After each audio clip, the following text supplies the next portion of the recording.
जिस दिन मेरी पत्नी का पहला प्यार विदेश से वापस आया, उसी दिन मैंने समझदारी दिखाते हुए अपना सामान पैक किया और वहां से निकलने की तैयारी कर ली। मैं अपना सूटकेस घसीटते हुए दरवाजे तक पहुंचा ही था कि मेरी पत्नी शेन छिंगयुआन ने मुझे पकड़ लिया और पूछा, आधी रात को कहां जा रहे हो? मैंने सीधा जवाब दिया, वो वापस आ गया है, अब मुझे चले जाना चाहिए। छिंगयुआन कुछ कह पाती उससे पहले ही मेरे सास ससुर भागते हुए वहां आ गए। मेरे ससुर ने झट से मेरा सूटकेस छीन लिया और बोले, क्या बकवास कर रहे हो? फिर उन्होंने मुझे और मेरे सूटकेस दोनों को वापस घर के अंदर कर दिया। मेरी सास ने मेरा हाथ पकड़ लिया और रोते हुए बोली, हमारा शेन परिवार सिर्फ तुम्हें अपना दामाद मानता है। वहीं छिंगयुआन मुस्कुराते हुए मेरे पास आई और मेरी कमर में अपनी बाहें डालकर बोली, पागल, अब मुझे उसकी कोई परवाह नहीं है, मेरे दिल में अब सिर्फ तुम हो। मैंने बिना कुछ कहे अपनी जेब से वो लिस्ट निकाल ली जिसे मैंने बहुत पहले ही तैयार कर रखा था। उसमें विस्तार से लिखा था कि फू सिनियन वापस आने के बाद क्या क्या कर सकता है। पहला, वो मुझे उसका सब्स्टिट्यूट होने का ताना मारेगा। दूसरा, किसी बैंक्वेट में जानबूझकर अपने ऊपर रेड वाइन गिराकर इल्जाम मेरे ऊपर लगाएगा। और आखिर में सीढ़ियों से गिरने का नाटक करके कहेगा कि मैंने उसे धक्का दिया। पूरी लिस्ट पढ़ते ही मेरे सास ससुर की आंखें फैल गईं। मेरी सास ने तुरंत वो लिस्ट बटलर के हाथ में थमा दी और बोली, कल से शहर में हमारे जितने भी लोग हैं सब बॉडी कैमरा पहनेंगे। लेकिन आखिरी पॉइंट पढ़ते ही छिंगयुआन जोर से हंस पड़ी। उसने कहा,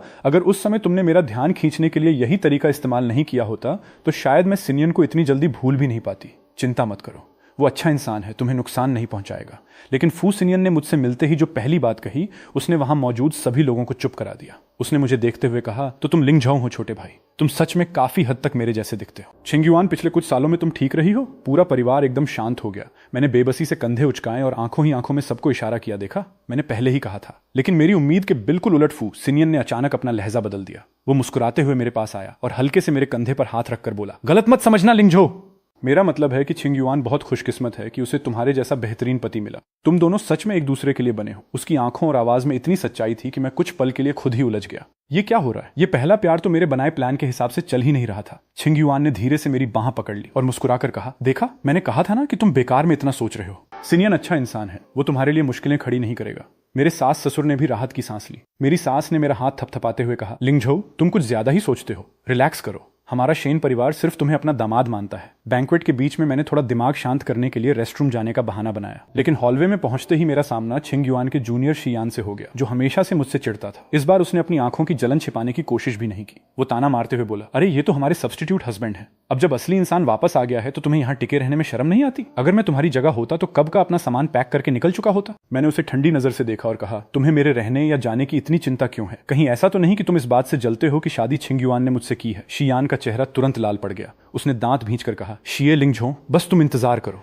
कुछ देर बाद मैं हाथ में वाइन का ग्लास लिए थोड़ी ताजी हवा लेने टेरेस की तरफ जा रहा था। बुफे टेबल के पास से गुजरते समय मैंने देखा कि फू सिनियन मेरी तरफ पीठ किए कुछ बुजुर्ग मेहमानों से बातचीत कर रहा था। मैं उसके बगल से निकलने ही वाला था कि अचानक पीछे से किसी ने पूरी ताकत से मुझे धक्का दे दिया। मेरा शरीर बेकाबू होकर आगे की तरफ लड़खड़ा गया और मेरे हाथ में मौजूद रेड वाइन हवा में उछलती हुई सीधे फू सिनियन के महंगे सफेद सूट पर जा गिरी। अगले ही पल पूरा माहौल जम सा गया। आसपास मौजूद सभी मेहमान हमारी तरफ देखने लगे और देखते ही देखते चारों तरफ धीमी धीमी फुसफुसाहट शुरू हो गई। शिये लिंगझो, भले ही तुम सिनियन से जलते हो, लेकिन सबके सामने जानबूझकर उस पर वाइन फेंकना सही नहीं है। तुमने तो हद कर दी। मैंने खुद को संभाला और तुरंत समझ गया कि यह शियान की घटिया चाल थी। जिसने मुझे पीछे से धक्का दिया था वो साफ तौर पर वही था। मैंने गहरी सांस ली और सामने भागकर आई शेन छिंगयुआन और अपने सास ससुर की तरफ देखा। तीनों के चेहरों पर हैरानी साफ दिखाई दे रही थी। मैंने सीधे शियान की तरफ देखते हुए शांत आवाज में कहा, मैंने जानबूझकर नहीं किया, किसी ने मुझे पीछे से धक्का दिया था। शियान तुरंत बोला, किसने धक्का दिया? यहां सबने देखा कि तुम हाथ में ग्लास लेकर सीधे सिनियन की तरफ गए थे। फिर उसने दुखी और नाराज होने का नाटक करते हुए कहा, छिंगयुआन अंकल आंटी, आपको सिनियन के लिए कुछ करना होगा। शेन छिंगयुआन ने उलझी हुई नजरों से मेरी तरफ देखा। उसकी आंखों में छिपा हुआ शक मैं साफ महसूस कर सकता था। फिर उसने वाइन से भीगा हुआ फू सिनियन का सफेद सूट देखा और उसकी भौहें सिकुड़ गईं। मेरे अंदर बेबसी की एक लहर दौड़ गई। जैसा सोचा था, पहले प्यार के साथ कुछ गलत होते ही इंसान का दिमाग आसानी से काम करना बंद कर देता है। मैंने छिंगयुआन की तरफ देखकर फीकी मुस्कान के साथ कहा, मेरी लिस्ट का दूसरा पॉइंट देख लो। थोड़ा देर से आया लेकिन आया जरूर। अब क्या तुम मेरा सामान छोड़कर मुझे जाने दोगी? आसपास खड़े मेहमानों के बीच तुरंत फुसफुसाहट शुरू हो गई। शेन परिवार का दामाद प्यार के लिए इतनी घटिया चाल कैसे चल सकता है? कितना छोटी सोच वाला है, साफ साफ जल रहा है। ये आदमी तो बहुत ज्यादा पॉजिटिव है। शेन छिंगयुआन और फू सिनियन की कहानी आज भी खत्म नहीं हुई। चुप, मैंने सुना है शिये लिंगझो तो बस सिनियन का सब्स्टिट्यूट है। मेरे ससुर की भौहें सिकुड़ गईं। उन्होंने सख्त आवाज में कहा, बकवास बंद करो। लिंगझो ऐसा इंसान नहीं है। जब तक सच्चाई सामने नहीं आती कोई भी अपनी मर्जी से फैसला नहीं सुनाएगा। मेरी सास ने भी तुरंत कहा, बिल्कुल, इस जगह हर तरफ कैमरे लगे हैं, अभी फुटेज निकलवाते हैं और देखते हैं कि असल में इसके पीछे कौन है। बटलर आदेश मानने ही वाला था कि अब तक चुपचाप अपने सूट से वाइन साफ कर रहा। फू सिनियन अचानक ऊपर देखने लगा। उसने कहा, अंकल आंटी, छिंगयुआन कैमरे चेक करने की जरूरत नहीं है। अभी किसी ने गलती से लिंगझो को पीछे से टक्कर मार दी थी, इसलिए उसके हाथ से ग्लास छूट गया। यह सिर्फ एक हादसा था, उसने जानबूझकर कुछ नहीं किया, प्लीज उसे गलत मत समझिए।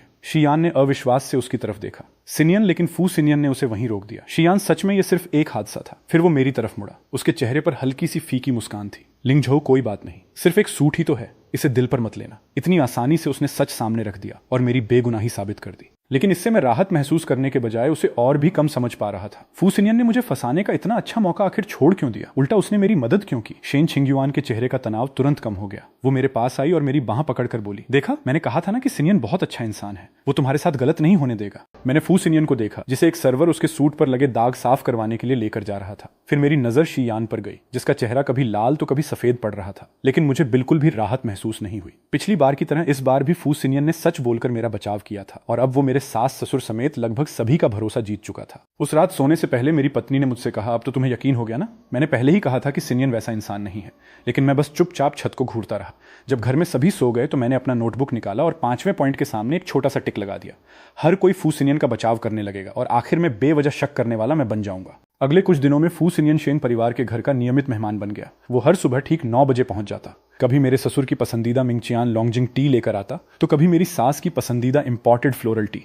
वो और शेन छिंगयुआन अपने कॉलेज क्लब के पुराने दिनों की बातें करते हुए खुलकर हंसते रहते, लेकिन जैसे ही मैं उनके पास पहुंचता, उनकी बातचीत अचानक रुक जाती। फिर फू सिनियन मेरी तरफ देखकर मुस्कुराता और कहता, लिंगझो, तुम्हें पता है, कॉलेज के दिनों में छिंगयुआन बहुत भुलक्कड़ हुआ करती थी। एक बार वो इवेंट में माइक्रोफोन लाना ही भूल गई थी और आखिर में मुझे भागकर उसके लिए दूसरा माइक्रोफोन उधार लेकर आना पड़ा था। डिनर टेबल पर फू सिनियन मेरी पसंद की स्टीम्ड फिश मेरी तरफ बढ़ाते हुए कहता, छिंगयुआन हमेशा कहती है कि तुम्हारा पेट थोड़ा कमजोर रहता है, इसलिए थोड़ा ज्यादा खाया करो। उसका लहजा इतना स्वाभाविक होता जैसे इस घर का असली मालिक वही हो और मैं सिर्फ कोई मेहमान। मैं शेन छिंगयुआन के पीछे पीछे स्टडी रूम में गया और कहा, तुमने मुझे यहाँ सिर्फ इसलिए रोका था ताकि मैं फू सिनियन को इस घर का मालिक बनते देखूं? डॉक्यूमेंट्स पलटते हुए छिंगयुआन के हाथ अचानक रुक गए। उसने पलटकर मेरी तरफ देखा, उसकी आंखों में साफ झुंझलाहट थी। शिये लिंगझो, क्या तुम्हें हर समय ऐसा लगता है कि हर कोई तुम्हारे खिलाफ है? सिनियन उस रिश्ते से बहुत पहले आगे बढ़ चुका है, लेकिन तुम ही हो जो बार बार पुरानी बातों को पकड़कर बैठे रहते हो। क्या तुम्हें इसमें मजा आता है? इतना कहकर वो दरवाजा जोर से बंद करके चली गई। पहला बड़ा झगड़ा वीकेंड की फैमिली मीटिंग में हुआ। मेरे ससुर ने टेबल पर उंगलियां थपथपाते हुए कहा, शेन ग्रुप के ओवरसीज कॉर्पोरेशन प्रोजेक्ट के लिए एक डायरेक्टर चाहिए।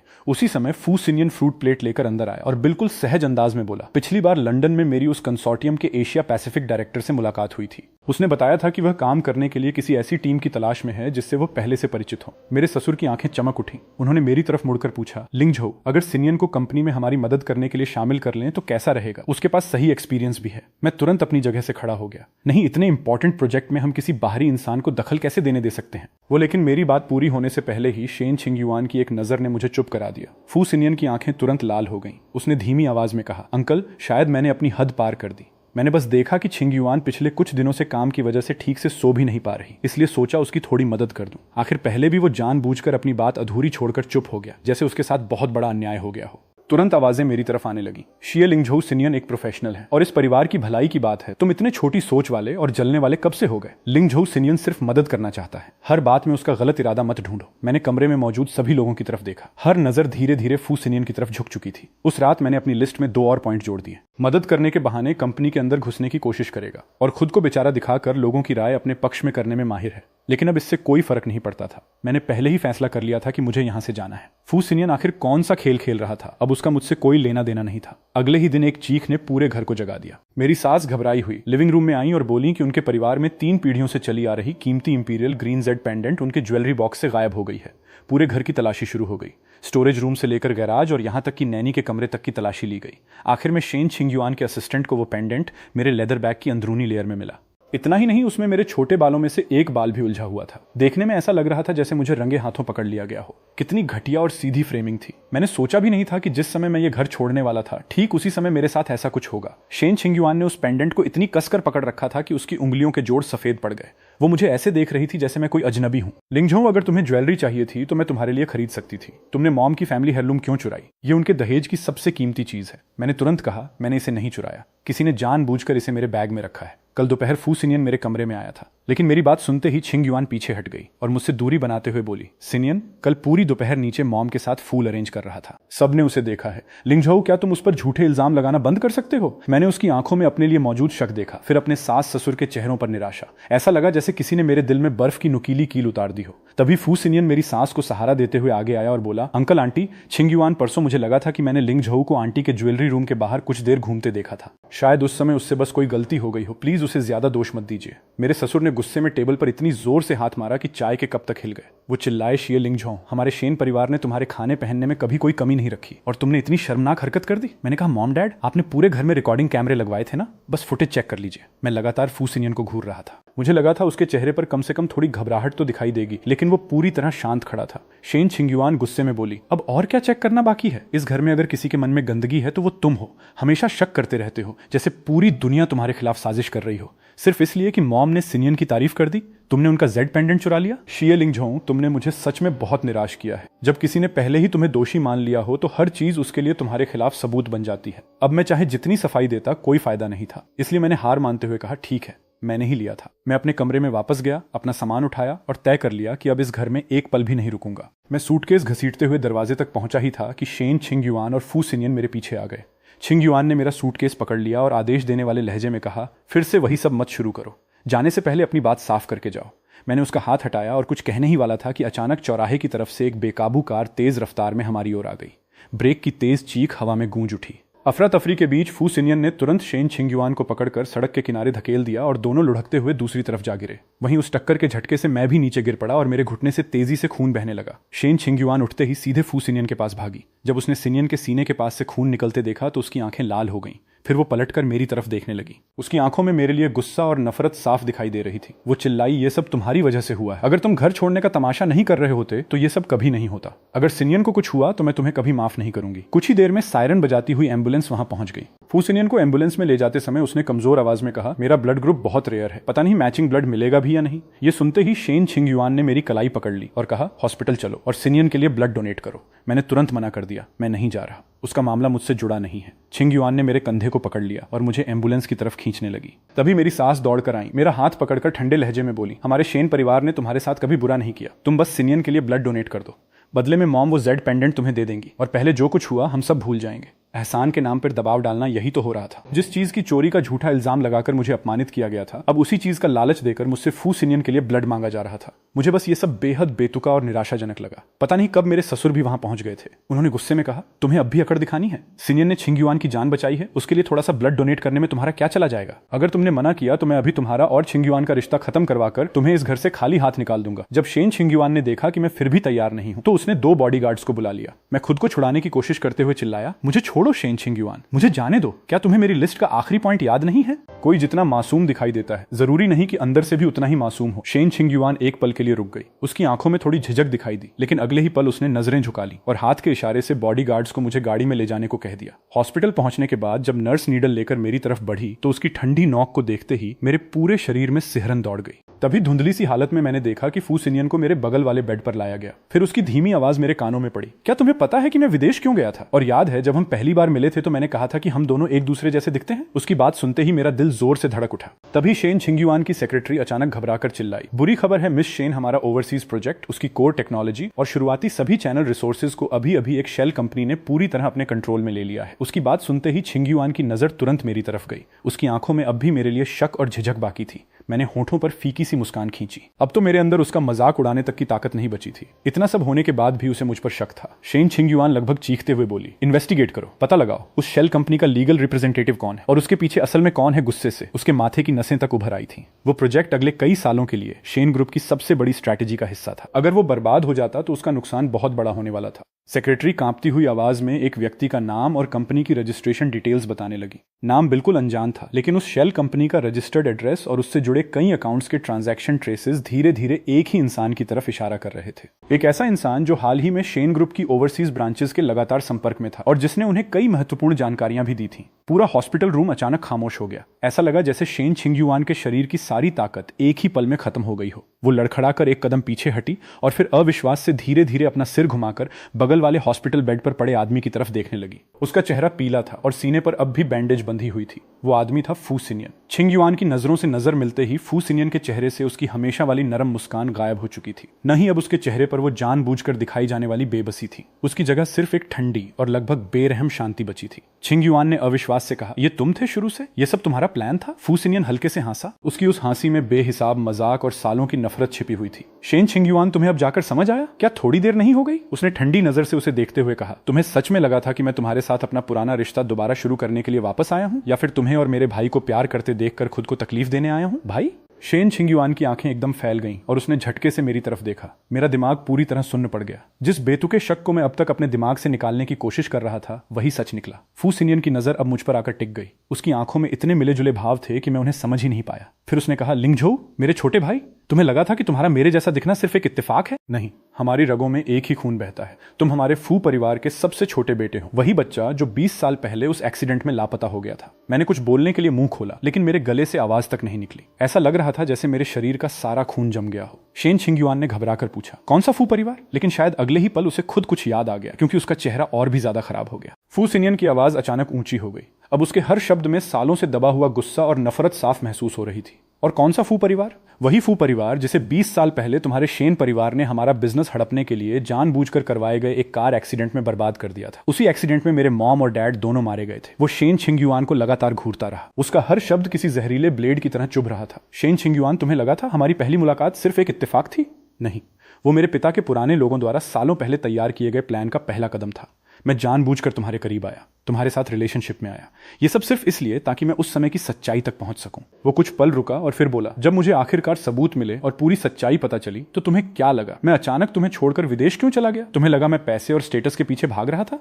नहीं, मैं अपनी ताकत बढ़ा रहा था, अपने पिता के पुराने लोगों से दोबारा संपर्क कर रहा था और आज के दिन के लिए जाल तैयार कर रहा था। उसने गहरी सांस ली। तेज भावनाओं की वजह से उसका सीना तेजी से ऊपर नीचे हो रहा था और साफ दिखाई दे रहा था कि इससे उसकी चोट पर भी असर पड़ रहा है। फिर उसकी आवाज कुछ धीमी हो गई। लेकिन मैंने कभी नहीं सोचा था कि इस दुनिया में जिस एक इंसान को मैं इतने सालों से ढूंढ रहा था, मेरा इकलौता सगा भाई किस्मत उसे मेरे सबसे बड़े दुश्मन के परिवार तक पहुंचा देगी और वो उसी शेन परिवार का दामाद बन जाएगा। उसकी नजर एक बार फिर मेरी तरफ मुड़ी। इस बार उसकी आंखों में दर्द के साथ हल्का सा अपराध बोध भी था। उसने धीमी आवाज में कहा, मैं तुम्हें उनके साथ खड़ा देखता रहा। तुम्हारा चेहरा इतना मेरे जैसा था, फिर भी तुम पूरी सच्चाई से अनजान थे। तुम्हें अंधेरे में रखकर बेवकूफ बनाया जाता रहा और मैं सब कुछ जानते हुए देखता रहा। मैं बस खड़ा होकर कैसे देख सकता था कि मेरा छोटा भाई उस दलदल में और गहराई तक धांसता चला जाए। तो फू सिनियन ने वापस आने के बाद जो कुछ भी किया था, वे सारी हरकतें जो ऊपर से हमारे बीच दरार डालने जैसी लगती थी, वे सारे फ्रेमअप, वे सारी चालें जिनकी वजह से सबके सामने मैं ही बेवजह शक करने वाला और गलत इंसान दिखाई देने लगा था, उन सब का सिर्फ एक मकसद था। वो जल्द से जल्द और सबसे बेरहम तरीके से इस झूठी शांति को तोड़ना चाहता था। वो चाहता था कि मेरा शेन परिवार और शेन छिंग युआन से भरोसा पूरी तरह उठ जाए और मैं खुद ये परिवार छोड़कर चला जाऊं। मेरी आवाज कांपने लगी। मैंने मुश्किल से पूछा, तो तुमने मेरे और छिंग युआन के बीच ये सब सिर्फ इसलिए किया ताकि फू सिनियन ने मेरी बात पूरी की, तुम्हें बचा सकूं? फिर उसने मेरी तरफ देखते हुए कहा, मैं अपने छोटे भाई को, अपने ही दुश्मनों को अपना परिवार मानकर उनकी खातिर जीते हुए नहीं देख सकता था और मैं ये भी नहीं चाहता था कि पूरी सच्चाई जानने के बाद तुम्हें उससे भी ज्यादा दर्द मिले जितना मुझे मिला था। शेन छिंग युआन वहीं पत्थर की तरह खड़ी रह गई, जैसे उस पर बिजली गिर गई हो। उसके चेहरे का सारा रंग उड़ चुका था। उसने पहले फू सिनियन को देखा, फिर मेरी तरफ देखा। उसके होंठ कांप रहे थे, लेकिन उसके मुंह से एक शब्द तक नहीं निकला। ओवरसीज प्रोजेक्ट का बर्बाद होना और 20 साल पुरानी सच्चाई का एक साथ सामने आना, इन दोनों झटकों ने जैसे उसे एक ही पल में कई साल बूढ़ा कर दिया था। पता नहीं कब मेरे सास ससुर भी हॉस्पिटल रूम के दरवाजे तक पहुंच चुके थे। साफ था कि उन्होंने हमारी ज्यादातर बातचीत सुन ली थी। मेरी सास का चेहरा सफेद पड़ चुका था। उन्होंने अपना मुंह हाथ से ढक लिया और उनका शरीर हल्का सा लड़खड़ाने लगा। मेरे ससुर ने अपनी छड़ी इतनी कसकर पकड़ रखी थी कि उनका हाथ बुरी तरह कांप रहा था। उनके चेहरे पर हैरानी से कहीं ज्यादा उस राज के खुल जाने का डर दिखाई दे रहा था जिसे वे इतने सालों से दबाकर बैठे थे। फिर भी मेरे ससुर ने खुद को संभालने की कोशिश की। उन्होंने अपनी छड़ी फू सिनियन की तरफ करते हुए कहा, बकवास फू सिनियन, तुम हमारे ऊपर झूठे इल्जाम लगा रहे हो। कौन सा कार एक्सीडेंट, कौन सा बिजनेस हड़पना? ऐसा कुछ कभी हुआ ही नहीं। फू सिनियन ने बिना घबराए अपने हॉस्पिटल गाउन की जेब से एक छोटी सी यूएसबी ड्राइव निकाली और कहा, नहीं हुआ। उसकी आवाज बर्फ जैसी ठंडी थी। इसमें उस समय की रिकॉर्डिंग की कॉपी है जिसमें शेन परिवार ने ड्राइवर को रिश्वत देकर गाड़ी के ब्रेक फेल होने का नाटक करवाया था। इसमें फू परिवार की प्रॉपर्टी और एसेट्स अपने नाम करवाने के फाइनेंशियल ट्रांजैक्शंस हैं और साथ ही वे सारे सबूत भी हैं जिनसे पता चलता है कि आपने अपने प्रभाव का इस्तेमाल करके उस पूरे केस को कैसे दबाया था। क्या मैं अभी इसी वक्त ये सब पब्लिक कर दूं? मेरे ससुर का शरीर अचानक लड़खड़ा गया। अगर बगल में खड़ी सेक्रेटरी उन्हें पकड़ नहीं लेती तो शायद वो वहीं गिर जाते। जिस चेहरे पर हमेशा रौब और अधिकार दिखाई देता था, उस पर अब सिर्फ हार और निराशा बची थी। उन्होंने कोई जवाब नहीं दिया। और कभी कभी खामोशी ही सबसे बड़ा कबूलनामा होती है। तो यही पूरी सच्चाई थी। जिस अमीर और खुशहाल परिवार का दिखावा किया जाता था, जिस प्यार और अपनापन की इतनी बातें होती थीं, वो सब एक खूनी साजिश और सालों पुराने झूठ की नींव पर खड़ा था। शेन छिंगयुआन का वो प्यार जिसका वो बार बार दावा करती थी, और शेन परिवार का मेरे लिए दिखाया गया अपनापन और सुरक्षा परिवार के फायदे और खून से जुड़े इस पुराने बदले के सामने अचानक बेहद खोखले और कमजोर लगने लगे। वे असल में मेरी रक्षा नहीं कर रहे थे। वे सिर्फ अपने परिवार की इज्जत और उस सब्स्टिट्यूट दामाद को बचा रहे थे, जिसके बारे में उन्हें लगता था कि वो हमेशा उनके कंट्रोल में रहेगा। लेकिन जैसे ही उनके असली हितों पर चोट पड़ी और सालों से दबाई गई सच्चाई सामने आई, उनके चेहरों पर चढ़े सारे नकाब अपने आप उतर गए।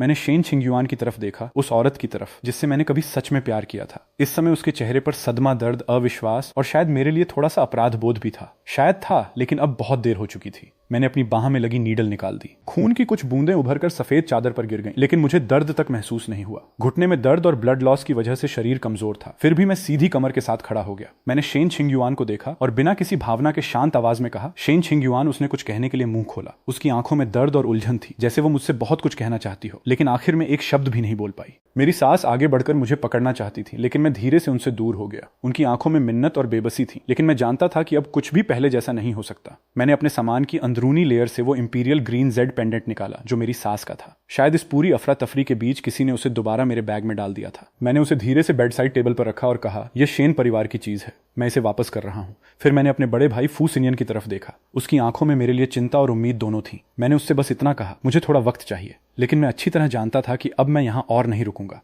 मैंने अपना सूटकेस खींचा। उसके पहियों की हल्की आवाज फर्श पर गूंजने लगी और मैं एक एक कदम बढ़ाते हुए हॉस्पिटल रूम के दरवाजे की तरफ चल पड़ा। इस बार किसी ने मुझे नहीं रोका। शेन छिंगयुआन के पास से गुजरते समय मैंने उसकी तरफ एक बार देखा तक नहीं। हॉलवे की तेज रोशनी मेरी आंखों में चुभ रही थी। मैंने सिर उठाया और बिना रुके बाहर की तरफ चलता रहा। हॉस्पिटल के बाहर लेट ऑटम की ठंडी हवा मेरे चेहरे से टकराई। हर सांस के साथ वो ठंड मेरे फेफड़ों तक चुभ रही थी, लेकिन उसी ने मेरे दिमाग पर छाई धुंध को थोड़ा साफ भी कर दिया। हर कदम पर घुटने का घाव खिंच रहा था, जैसे मुझे बार बार याद दिला रहा हो कि अभी जो कुछ हुआ था वो कोई सपना नहीं, बल्कि बेहद बेरहम सच्चाई थी। मैंने पीछे मुड़कर नहीं देखा। पीछे छूटे उस पूरे बवाल को संभालने की ताकत भी अब मुझ में नहीं बची थी। शेन ग्रुप का बर्बाद होना, फू सिनियन और शेन परिवार की दुश्मनी, सब कुछ मुझे किसी धुंधले शीशे के पीछे घटता हुआ महसूस हो रहा था। मेरे ऊपर एक गहरी थकान हावी हो गई थी, सिर्फ शरीर की नहीं बल्कि उन अनगिनत चोटों की जो मेरे दिल और दिमाग पर लगी थी। आखिर मैं कौन था, शिए लिंगझो या फू लिंगझो? 20 साल से भी ज्यादा की मेरी पूरी जिंदगी अचानक किसी बहुत सोच समझकर रची गई गलती जैसी लगने लगी थी। जिसे मैं अपना घर समझता रहा, वो मेरे असली परिवार के दुश्मनों का घर निकला। जिस औरत से मैंने प्यार किया, वो मेरे दुश्मन की बेटी निकली।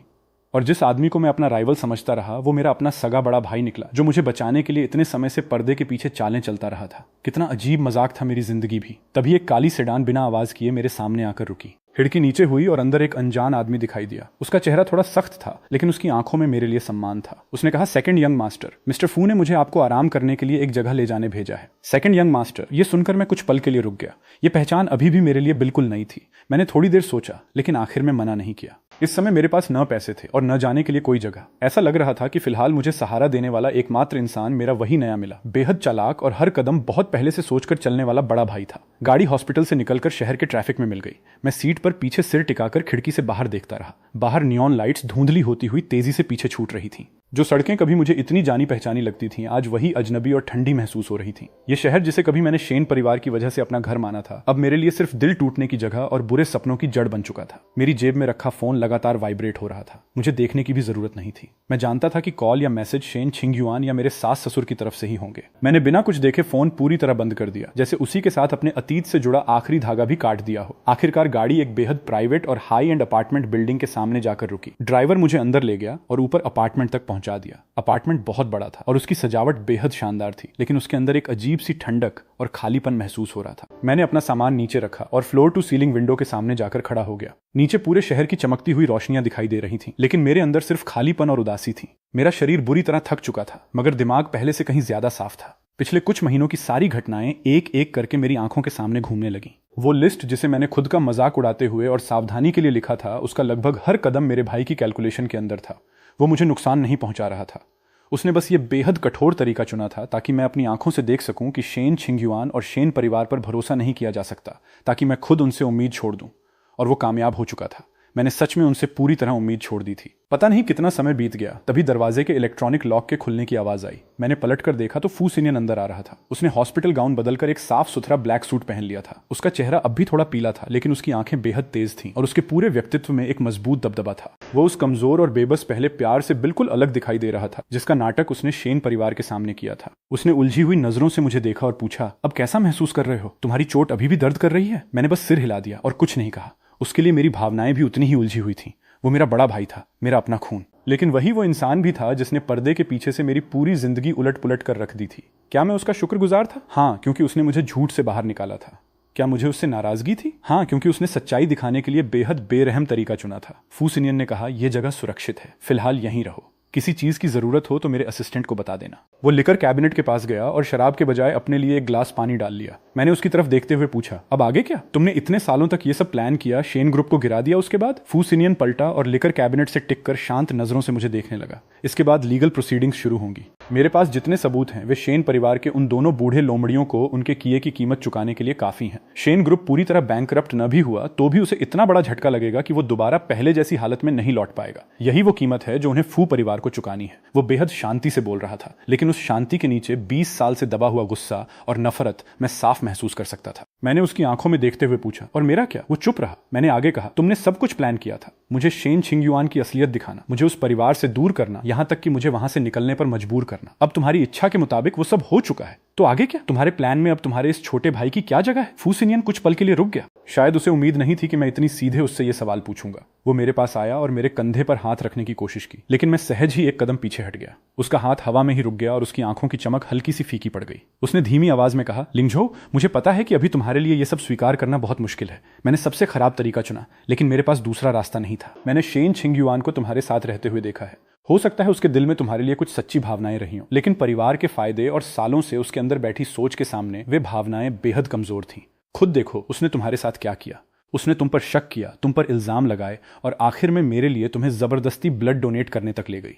वो अपने माता पिता से अलग नहीं है। उसके हर शब्द ने चाकू की तरह उन जख्मों को दोबारा खोल दिया जिन्हें मैं अंदर ही अंदर छिपाने की कोशिश कर रहा था। हाँ, शेन छिंगयुआन ने कभी मुझे बहुत प्यार और अपनापन दिया था, लेकिन जब असली परीक्षा आई तो वो सब सब्स्टिट्यूट मेरे बेवजह शक करने और फू सिनियन के प्रति उसके भरोसे और अपराध बोध के सामने बेहद आसानी से हार गया। मैंने ठंडी आवाज में कहा, मुझे ये याद दिलाने की जरूरत नहीं है कि उसने मेरे साथ कितना गलत किया। मैं सिर्फ ये जानना चाहता हूं कि अब तुम मेरे लिए क्या सोच रहे हो, या फू परिवार में हमारे अलावा भी कोई है? फू सिनियन की आवाज अचानक धीमी पड़ गई। उसमें पहली बार एक गहरा अकेलापन महसूस हुआ। सिर्फ हम दोनों हैं। वो कुछ पल चुप रहा, फिर बोला, मॉम और डैड के जाने के बाद उनके कुछ पुराने लोग चुपचाप मेरी मदद करते रहे, लेकिन फू परिवार की सीधी ब्लड लाइन में अब सिर्फ तुम और मैं बचे हैं, सिर्फ हम दोनों। ये 4 शब्द मेरे दिल पर किसी भारी बोझ की तरह आकर टिक गए। मैं तुम्हें एक नई पहचान दे दूंगा। अगर तुम चाहो तो इस शहर को छोड़कर दुनिया में कहीं भी जा सकते हो और अपनी जिंदगी नए सिरे से शुरू कर सकते हो। फू परिवार के पास जो कुछ बचा है वो हम दोनों को कई जिंदगियों तक आराम से रखने के लिए काफी है। फू सिनियन ने गंभीरता से मेरी तरफ देखा और फिर कहा, या फिर तुम मेरे साथ रह सकते हो। आखिर हम दोनों भाई इतने सालों बाद पहली बार मिले हैं। इतने सालों बाद 2 सगे भाइयों का मिलना शायद एक बेहद भावुक और गर्मजोशी भरा पल होना चाहिए था, लेकिन हमारे बीच सिर्फ अजीब सी झिझक और दूरी थी। हमारे बीच 20 साल से भी ज्यादा की जुदाई थी। शेन छिंगयुआन थी, और सबसे बढ़कर हमारी जिंदगी के अनुभव और चीजों को संभालने के तरीके बिल्कुल अलग थे। मैंने धीमी आवाज में कहा, मुझे थोड़ा समय चाहिए। मुझे इस पूरी सच्चाई को स्वीकार करने के लिए समय चाहिए था। फू सिनियन के साथ अपने इस अचानक मिले रिश्ते को समझने के लिए समय चाहिए था, और उससे भी ज्यादा समय उन जख्मों को भरने के लिए चाहिए था जो दिखाई तो नहीं देते थे लेकिन अंदर तक गहरे थे। फू सिनियन ने सिर हिलाया और मुझ पर कोई दबाव नहीं डाला। ठीक है, थोड़ा आराम करो, बाहर की चीजें मैं संभाल लूंगा। उसके जाने के बाद अपार्टमेंट एक बार फिर पूरी तरह शांत हो गया और मैं अकेला रह गया। चारों तरफ फैली उस गहरी खामोशी ने मुझे घेर लिया। मैं धीरे धीरे नीचे फिसलकर कारपेट पर बैठ गया और अपना चेहरा घुटनों में छिपा लिया। अगले कुछ दिनों में बाहर सचमुच तूफान आ गया। शेन ग्रुप का ओवरसीज प्रोजेक्ट बर्बाद होने, उसकी कैपिटल चेन टूटने और कंपनी पर कमर्शियल फ्रॉड तथा इनसाइडर ट्रेडिंग के आरोप लगने की खबरें हर फाइनेंशियल हेडलाइन पर छा गईं। कंपनी के शेयर लगातार गिरते गए। पार्टनर्स ने एक के बाद एक कॉन्ट्रैक्ट खत्म करने शुरू कर दिए और बैंक अपना पैसा वापस मांगने लगे।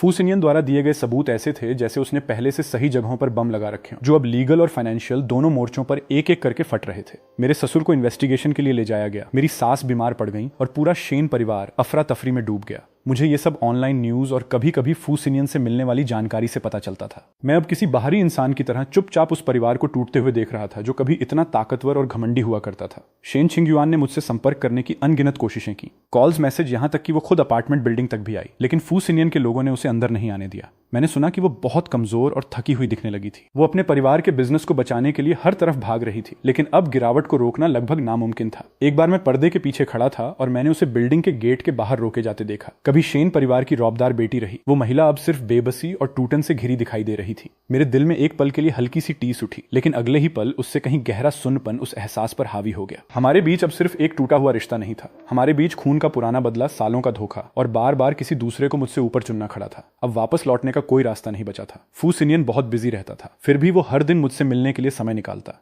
कभी मेरे लिए खाना लेकर आता तो कभी बस कुछ देर चुपचाप मेरे पास बैठा रहता। अब वो किसी तरह का नाटक नहीं करता था। मेरे सामने उसका असली स्वभाव था, थोड़ा ठंडा और सख्त, लेकिन कभी कभी उसी सख्ती के पीछे उसकी मेरे लिए चिंता साफ दिखाई दे जाती थी। वो मुझे हमारे माता पिता की कहानियां सुनाता, उनके बीच का प्यार, पुराने फू परिवार की गर्मजोशी और फिर वो एक्सीडेंट जिसने सब कुछ खत्म कर दिया। शायद वो इन कहानियों के जरिए मेरे खोए हुए अतीत के टुकड़ों को वापस जोड़ना चाहता था। मैं ज्यादातर समय सिर्फ सुनता रहता और बहुत कम जवाब देता। मेरे लिए वे सारी बातें मेरी अपनी यादों से ज्यादा किसी दूसरे इंसान की कहानी जैसी लगती थीं। उनसे खुद को जोड़ पाना आसान नहीं था। मेरी अपनी यादें तो ऑर्फनेज से शुरू होती थीं, फिर कई सालों तक अलग अलग लोगों की देखभाल में रहना और आखिर में शेन छिंगयुआन से मिलना। मुझे लगा था कि उसके साथ मुझे आखिरकार अपना घर मिल गया है, लेकिन अब वही घर मेरी जिंदगी का सबसे बड़ा मजाक बन चुका था। धीरे धीरे मैंने खुद का ख्याल रखना शुरू किया, अपने घुटने और बाह की चोट का इलाज करता, समय पर खाना खाता और खुद को सोने के लिए मजबूर करता। मेरा शरीर धीरे धीरे ठीक होने लगा, लेकिन दिल के अंदर बना खालीपन इतनी आसानी से भरने वाला नहीं था। एक दिन मैंने फिर वही नोटबुक निकाली जिसमें मैंने अपनी सारी भविष्यवाणियां लिखी थी। तभी एक घबराई हुई और विनती करती आवाज मेरे कानों में पड़ी। शिये लिंगझाओ नहीं, मिस्टर फू, प्लीज शी परिवार को छोड़ दीजिए। उस समय गलती मेरी थी, मैं आपसे जलता था और फू सिनियन ने मेरा इस्तेमाल किया, लेकिन मेरे परिवार ने कुछ नहीं किया। फू सिनियन बहुत बेरहमी से हमारे बिजनेस को खत्म कर रहा है। मेरे पिता की कंपनी बर्बाद होने वाली है। मैं चुपचाप उसकी बातें सुनता रहा, लेकिन मेरे अंदर कोई खास भावना नहीं उठी। बेगुनाह? शेन और फू परिवार की इस दुश्मनी में आखिर कौन सच में खुद को पूरी तरह बेगुनाह कह सकता था? शी यान ने पहले मुझे परेशान किया था और मुझे फंसाने की कोशिश की थी। ये सच था, वो बस फू सिनियन की बिछाई हुई शतरंज की बाजी में अपनी मर्जी से शामिल हुआ एक मोहरा था। और अब जब खेल खत्म हो चुका था तो उस मोहरे की कोई कीमत नहीं बची थी। मैंने शांत आवाज में उसकी बात काटते हुए कहा, तुम गलत इंसान से मदद मांग रहे हो। मेरे और फू सिनियन के बीच जो भी मामला है उसका तुमसे कोई लेना देना नहीं है। तुम्हारे शी परिवार की परेशानी है तो उसे खुद संभालो। इतना कहकर मैंने कॉल काट दी और उसका नंबर ब्लॉक कर दिया। शायद दुनिया इसी तरह चलती है, आखिर में जीतने वाला ही सब कुछ अपने नाम कर लेता है। कुछ दिनों बाद फू सिनियन मेरे लिए एक और खबर लेकर आया। शेन फादर को कई आरोपों में औपचारिक रूप से गिरफ्तार कर लिया गया था और शेन ग्रुप ने बैंकरप्सी प्रोटेक्शन के लिए फाइल कर दिया था। कभी पूरे शहर में रौब रखने वाला शेन परिवार अब इतिहास बनने की कगार पर था। फू सिनियन ने मुझसे कहा सब खत्म हो गया, लेकिन उसके चेहरे पर बदला पूरा होने की कोई खुशी नहीं थी। वहां सिर्फ सालों की गहरी थकान और आखिरकार बोझ उतर जाने का सुकून था। फिर उसने मेरी तरफ देखा और उसकी नजरें थोड़ी नरम पड़ गईं। लिंगझोउ, अब तुमने अपने लिए क्या सोचा है? मैंने खिड़की से बाहर देखा। मौसम बेहद साफ था। सूरज की सुनहरी रोशनी पूरे शहर की ऊंची इमारतों पर बिखरी हुई थी। लेकिन जिस शहर में मैंने अपनी जिंदगी के इतने साल बिताए थे उसकी हर जगह अब मेरे लिए ऐसी यादों से भरी थी जिन्हें मैं अपने साथ लेकर नहीं चलना चाहता था। मैंने कहा, मैं यहां से जाना चाहता हूं, कहीं ऐसी जगह जहां मुझे कोई नहीं जानता हो। फू सिनियन कुछ पल चुप रहा, फिर उसने सिर हिलाया। ठीक है, मैं इंतजाम कर दूंगा। कहां जाना चाहते हो? मैंने बाहर देखते हुए कहा, अभी नहीं जानता, कहीं भी। रास्ता जहां ले जाएगा मैं वहीं चला जाऊंगा। शायद मुझे अपने अतीत को अलविदा कहने के लिए कुछ समय सबसे दूर रहना था। मुझे अकेले रहकर यह समझना था कि आखिर असली फू लिंगझोउ कौन है। जिस दिन मैं शहर छोड़ने वाला था मौसम बेहद अच्छा था। फू सिनियन खुद मुझे एयरपोर्ट छोड़ने आया। वहां उसने मुझे एक नई आईडी और पासपोर्ट दिया जिस पर मेरा नाम अब फू लिंगझोउ लिखा था। साथ में उसने मुझे एक बैंक कार्ड भी दिया जिसमें इतना पैसा था कि मुझे बहुत लंबे समय तक किसी चीज की चिंता करने की जरूरत नहीं पड़ती। उसने कहा, ये चीजें हमेशा से तुम्हारी ही थी, कहीं सेटल हो जाओ तो मुझे बता देना और जब चाहो वापस आ सकते हो। मैंने सारी चीजें लेकर अपने बैकपैक में रखी और बस इतना कहा, थैंक यू। लेकिन उस छोटे से थैंक यू के अंदर बहुत कुछ था। मुझे झूठ से बाहर निकालने के लिए शुक्रिया, मुझे बचाने के लिए शुक्रिया और सबसे बढ़कर मुझे अपनी जिंदगी दोबारा चुनने का मौका देने के लिए शुक्रिया। फू सिनियन कुछ देर मेरी तरफ देखता रहा। उसके होंठ हिले जैसे वो कुछ कहना चाहता हो, लेकिन आखिर में उसने कुछ नहीं कहा। उसने बस आगे बढ़कर मुझे हल्के से गले लगा लिया। वो हग बहुत छोटा और संकोच भरा था, लेकिन मेरी यादों में पहली बार किसी अपने खून के रिश्ते से मिली वो सच्ची गर्माहट थी। उसने धीरे से कहा, अपना ख्याल रखना। मैंने जवाब दिया, तुम भी। फिर मैं पलटा और बिना पीछे देखे सिक्योरिटी चेक की तरफ बढ़ गया। कुछ समय बाद प्लेन बादलों के ऊपर पहुंच चुका था। मैंने खिड़की से नीचे देखा। वो शहर धीरे धीरे छोटा होता जा रहा था, लेकिन इस बार मेरे दिल में अजीब सा सुकून था। अलविदा शेन छिंगयुआन, अलविदा मेरी सब्स्टिट्यूट वाली जिंदगी, और अलविदा शिये लिंगझाओ। मेरे सामने अभी बहुत लंबा रास्ता था। अब मैं फू लिंगझाओ था, अपने साथ कई जख्म और एक बेहद अजीब अतीत लेकर आगे बढ़ रहा था। लेकिन मैं अभी भी जिंदा था और मेरे पास अपनी जिंदगी दोबारा चुनने का मौका था। मेरे लिए इतना ही काफी था। जहां तक शेन छिंगयुआन की बात थी, बाद में मैंने सुना कि शेन परिवार के बैंकरप्ट होने के बाद उसने अपनी सारी पर्सनल प्रॉपर्टी बेचकर परिवार के कर्ज चुकाने की कोशिश की और उसके बाद वो अचानक गायब हो गई। कुछ लोगों का कहना था कि वो विदेश चली गई, जबकि कुछ कहते थे कि किसी छोटे शहर में नई पहचान के साथ रह रही है। लेकिन अब मेरे लिए इन बातों का कोई मतलब नहीं था। जिस पल पूरी सच्चाई सामने आई थी, उसी पल हमारी जिंदगियां दो ऐसी पैरेलल लाइंस बन चुकी थीं जिनका दोबारा मिलना संभव नहीं था। जिस प्यार को कभी मैंने अपनी जिंदगी का सबसे गहरा और कभी न भूलने वाला प्यार समझा था, वो आखिरकार खून की पुरानी दुश्मनी, धोखे और बार बार मिली निराशा के बीच धीरे धीरे खत्म हो गया। और शायद मेरे लिए यही सबसे अच्छा अंत था।